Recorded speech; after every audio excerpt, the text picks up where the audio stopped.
The afternoon sun filtered timidly through the windows of the Alcazar of Madrid as the entire court held its breath. The crimson damask curtains barely let any light into the room where Queen Marian of Austria writhed between sweat-soaked sheets.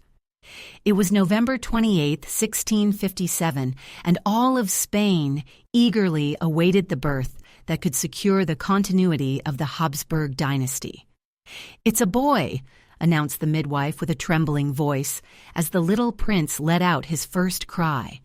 Weak, but enough to set off a wave of euphoria throughout the palace. King Philip III, already 52 and marked by the loss of many heirs, slowly approached the bed, his tired eyes burdened by the weight of a declining empire, fixed on the small Philip Prosper. The monarch tried to hide his concern as he noticed the infant's almost translucent pallor. "God has heard our prayers," he murmured, making the sign of the cross. "At last we have an heir to the throne of Spain." The news spread across Madrid like wildfire. The bells of every church rang for hours, while the people celebrated with processions and fireworks. The monarchy had finally secured a male heir after years of waiting and disappointment. However, the court's doctors exchanged worried glances that they tried to make unnoticed. Don Luis de Haro, the king's favorite, observed from a corner with a grave expression. He had witnessed the birth and death of too many royal infants to be swept up by optimism. "What do you think, Dr. Alonso?" he asked quietly as he managed to pull away with the king's personal doctor. Dr. Alonso Nunes, a man of science with decades of experience treating the royal family, sighed heavily before responding. "The prince shows troubling signs, Excellency. His breathing is irregular, and he displays a general weakness that doesn't bode well. I fear he suffers from the same illness that claimed his brothers." "The blood of the Habsburgs," murmured Don Luis, referring to what everyone in the court knew but dared not mention openly. Marriages among close relatives were weakening the dynasty from generation to generation. Queen Marian, exhausted but aware, gently caressed the little prince's head with trembling fingers. At 23 years old and the niece of her own husband, she was painfully aware of the gossip about the consanguinity in the royal family. "He will live," she declared, with a conviction born more of desperation than certainty. "This child has been granted to us by divine grace." Meanwhile, in the narrow alleys of Madrid, far from the palace protocol, the common people also spoke of the royal birth. In a tavern near Plaza Mayor, a group of merchants discussed the news while sharing a jug of wine. "They say he's as pale as wax," commented a cloth merchant. "Like all the Habsburgs, if he survives, it'll be a miracle," replied an old soldier who had served in Flanders. "I've seen many of those princes come and go. The blood is tired. That's what the wise ones say." An uncomfortable silence followed these words. Openly criticizing the royal family could bring trouble, even in those times when Spanish power was beginning to visibly decline. Over the following days, the Alcazar was filled with foreign ambassadors and Spanish grandees who came to pay their respects to the new heir. The baptism, celebrated with all the pomp the situation demanded, was a demonstration of imperial power that, like the prince himself, was increasingly fragile. Velázquez, the court painter, was commissioned to paint a portrait of the infant while preparing his brushes and canvases. Velázquez observed the little prince with a keen eye as he restlessly slept in his silver cradle. His years of painting the royal family had taught him to recognize in the child's features the signs of Habsburg prognathism, the prominent jaw, the high forehead, and something more unsettling, a gaze that seemed lost in the void. "His Highness has the eyes of the House of Austria," commented the Countess of Olivares, the prince's governess, with a mix of pride and fear. Velázquez nodded in silence. Those eyes, which he had seen in so many portraits before, seemed more dead than alive, as though they were already contemplating the afterlife. In the following months, the initial hopes gave way to increasing concern. Philip Prosper barely gained weight and suffered from constant seizures that kept the court on edge. The doctors prescribed remedies that combined the science of the time with superstitions and prayers in a desperate attempt to keep the heir alive. "Bring the relics of Saint Isidore," ordered the king during a particularly grave crisis, "and let the nuns of the Royal Barefoot Monastery pray without rest for the health of the prince." Madrid became the scene of continuous religious processions. The deeply devout people joined in the prayers for the survival of the little prince, while the shadow of death continued to haunt the halls of the Alcazar with a persistence that everyone recognized but no one dared to name. The spring of 1659 arrived in Madrid with an explosion of colors that contrasted cruelly with the sickly pallor of Prince Philip Prosper. The child had already reached his first year of life, an achievement that many in the court considered almost miraculous given his fragile constitution. In the gardens of El Buen Retiro, Queen Marian walked with her son in her arms, trying to let the weak rays of the sun strengthen the little body that seemed intent on languishing. The ladies-in-waiting followed at a respectful distance, allowing her a few moments of intimacy with the child. "Look, my son, the flowers," whispered the queen, pointing to the tulips Philip IV had brought from Flanders. "One day you will rule over all these lands and many more." But the prince's eyes, those eyes that everyone in the court now described as dead, barely reacted to the stimuli. The royal doctor, Don Gaspar Bravo de Sobremonte, observed the scene from afar, his brow furrowed. "What do you think of His Highness's eyesight?" he asked discreetly as he approached the Duke of Medina Celi. "I fear the prince suffers from considerable visual weakness," replied the doctor, carefully choosing his words. "It's not complete blindness, but his eyes do not seem to register the world as they should." The news, though kept relatively secret, soon spread through the innermost circles of the court. A prince with diminished senses was a cause for concern in an era when any physical defect was interpreted as a bad omen for the kingdom. Meanwhile, in the royal office, King Philip IV met with his favorite, Don Luis de Haro, to discuss state matters. The negotiations for the Peace of the Pyrenees with France were at their height, and Spain was forced to cede territories after decades of war. Infanta Maria Teresa must marry Louis XIV as part of the agreement, explained Don Luis, showing the documents to the king. "It's a high price, Majesty, but necessary to secure peace." Philip IV nodded with sorrow. At his age, the monarch appeared much older, prematurely aged by the concerns of governance and the family tragedies. The possibility of his daughter becoming Queen of France was a meager consolation given the territorial losses and the state of health of his heir. "Heir, and what news of the prince?" asked the king, finally, putting aside the diplomatic documents. Don Luis lowered his gaze before responding. "The doctors are doing their best, Majesty. The mountain air seems to have suited him well during the summer, but his constitution remains extremely delicate." The king rose heavily and walked toward the window. From there, he could see part of Madrid, the city he had tried to make the glorious center of an empire that was crumbling before his eyes.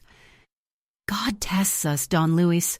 First, he took Balthazar Charles when we needed him most."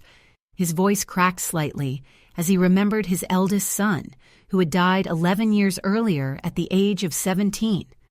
In the prince's chambers, the situation was a constant bustle of doctors, nurses, and clergy.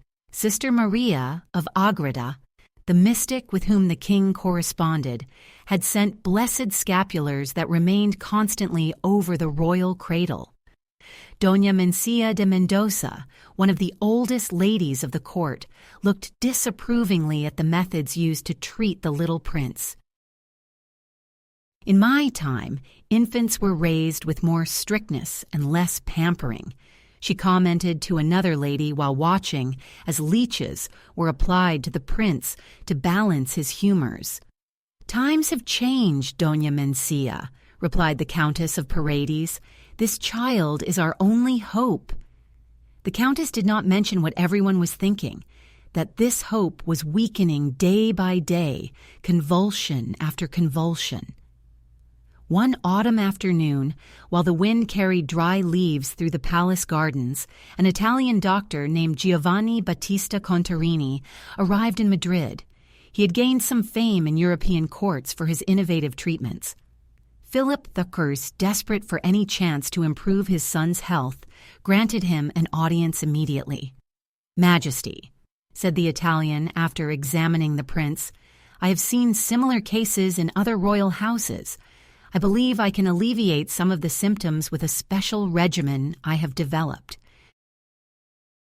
Contarini's proposed treatment combined baths in thermal waters, a specific diet rich in Mediterranean bird broths, and curiously, daily exposure to certain colors that, according to him, stimulated vitality. His Highness's eyes can be strengthened if regularly exposed to fabrics of scarlet and intense yellow, he explained with the confidence of one who had convinced other monarchs before. The court was divided between those who considered this quackery and those who saw in the Italian the last hope for the prince. The king, however, was willing to try anything. Over the following months, the chambers of Philip Prosper were transformed according to Contarini's instructions. The walls were covered with tapestries of bright colors, and the prince was dressed in scarlet robes that dramatically contrasted with his pallor. 3 times a day, the Italian carried out specific exercises, moving bright objects in front of the child's eyes, attempting to provoke some reaction. To everyone's surprise, the prince's condition seemed to improve slightly. The seizures became less frequent, and he began to show greater interest in his surroundings. On Christmas 1659, he even managed to stay awake for part of the celebrations, sitting on his mother's lap while the court interpreted this as a divine sign. "It's a miracle," declared the Patriarch of the Indies during the Christmas Eve Mass. "God has heard Spain's prayers." However, the optimism did not last long. In February 1660, coinciding with a particularly severe cold wave, Philip Prosper suffered a relapse that exposed the superficial nature of his improvement. His eyes, which had never shown any glimmer of his childhood, seemed to fade even more, like candles about to be consumed. Contarini, whose influence had grown in the previous months, began to be openly questioned. "His methods have only managed to give false hope," murmured the Duke of Alba during a meeting of the State Council. Meanwhile, we have neglected to prepare the future of the monarchy. The future indeed appeared uncertain. Though Queen Marian was once again pregnant, no one dared place too many hopes on a new infant given the family's history. In the spring of 1660, the news of the marriage between Infanta Maria Theresa and Louis XIV of France added a new element to the already complex situation. The young princess, who was leaving for France to seal the peace between the two nations, visited her little brother for the last time before embarking on her journey. "Take care of our parents, little one," she whispered as she placed a kiss on his forehead, "and may God grant you the strength that Spain needs." That farewell, which many would later interpret as prophetic, marked the beginning of a new chapter in the tragic history of the prince, with the dead eyes, a child who bore on his frail shoulders the weight of a dying dynasty. The summer of 1661 loomed over Madrid like a suffocating blanket. In the Alcazar, transformed into a fortress against the heat, the life of the court proceeded at the slow pace dictated by the high temperatures and the Burgundian etiquette. Philip Prosper, who had miraculously survived his 3rd birthday, remained confined to his chambers, where an army of servants labored to keep the temperature as cool as possible. The little prince, sitting in a chair adapted to his size, observed with an absent expression as his younger brother, the infant Charles José, barely 8 months old, was attended to by the nurses. Charles, born in November of the previous year, displayed the same unsettling traits of the dynasty: the prominent jaw, pale skin, and a general weakness that concerned the doctors. "Two princes and no certainty," bitterly commented the Venetian ambassador in his diplomatic correspondence. "The blood of the Spanish Habsburgs seems to have completely run out." Diego Velázquez, working on one of his final paintings before his death, had masterfully captured that decay in his portraits of the royal family. Philip Prosper's vacant gaze in the portrait he had completed months earlier had inadvertently become a symbol of the dynastic plight. In the royal office, Philip I received Dr. Luis de Mercado, one of the most respected doctors in the kingdom, who had been specially called from Valladolid to examine the princes. "Speak frankly, doctor," ordered the king, whose face showed the accumulated weariness of decades of governance and personal losses. "What hope do we have?" The doctor, aware of the gravity of his words, carefully measured his response. "Majesty, Prince Philip Prosper suffers from what we call the weakness of royal blood. His seizures, though less frequent, have left lasting effects on his development. As for Infante Don Charles, he shows similar signs, though it is too early to determine whether his constitution will be more robust." The king nodded slowly. At 56 years old, he had seen too many children die to harbor false hopes. "And do you think any of them will ever reign?" The question hung in the air for a few seconds that seemed eternal. "The will of God is inscrutable, Majesty," the doctor finally responded, avoiding a direct answer that could be considered lèse-majesté. "But it would be wise to strengthen the education of the prince in preparation for all contingencies." This conversation marked a turning point in the upbringing of Philip Prosper. Despite his delicate health, the king ordered that his education as the future monarch begin. Don Gaspar de Bracamonte, Count of Peñaranda, was appointed as his tutor, tasked with the difficult challenge of educating a child whose ability to learn was severely limited by his condition. "We must proceed with the utmost delicacy," the Count instructed the tutors. "His Highness must not be fatigued, but we cannot neglect his preparation either." The lessons began with the basics: short reading sessions, simple writing exercises, and above all, attempts to familiarize the prince with the fundamental concepts of religion and monarchy. However, it soon became evident that Philip Prosper struggled to maintain attention and retain information. "His eyes see, but his mind seems to be elsewhere," commented one of the tutors with frustration after a particularly unproductive session. Meanwhile, in the Queen's chamber, Marian of Austria divided her attention between her two children and the state affairs that increasingly fell on her, given the king's physical decline. The young queen, who had barely turned 27, had matured quickly under the weight of circumstances. "The prince's education must continue," she insisted in her conversations with the king. "We must show the world that Spain has a capable heir." But even in private, both knew that this was an illusion that was becoming harder to maintain. Foreign ambassadors sent detailed reports on the health of the prince, and European courts were starting to position themselves in anticipation of a potential succession crisis in Spain. In September 1661, coinciding with a brief period of apparent improvement, the first significant public appearance of Philip Prosper was organized.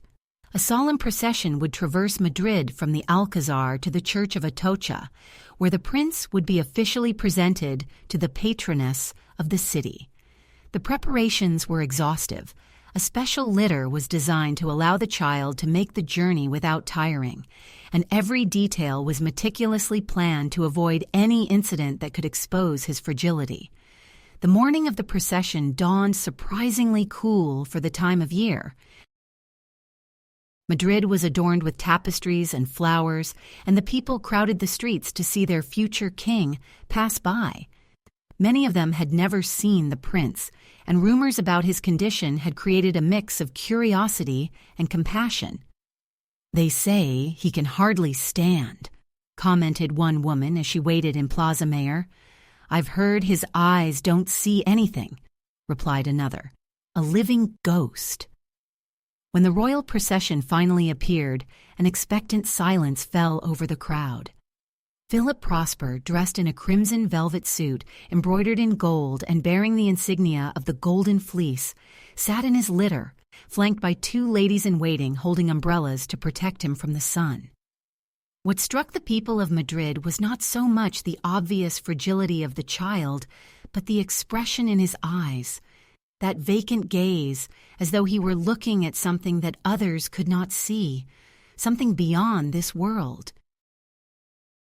"Those are the eyes of death," murmured an old man, loud enough for those around him to hear.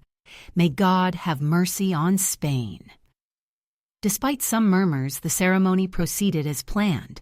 The prince was taken before the image of the Virgin of Atocha, where the Patriarch of the Indies officiated the presentation. Philip Prosper, too weak to remain standing for the entire ceremony, remained seated as he received the blessing. Upon returning to the Alcazar, Queen Marian could not contain her tears as she saw the exhaustion of her son. "It has been too much for him," she lamented, while the doctors examined the prince, who had fallen into a deep sleep immediately after the ceremony. That night, as a foreboding sign of what was to come, Philip Prosper suffered one of his worst convulsive crises.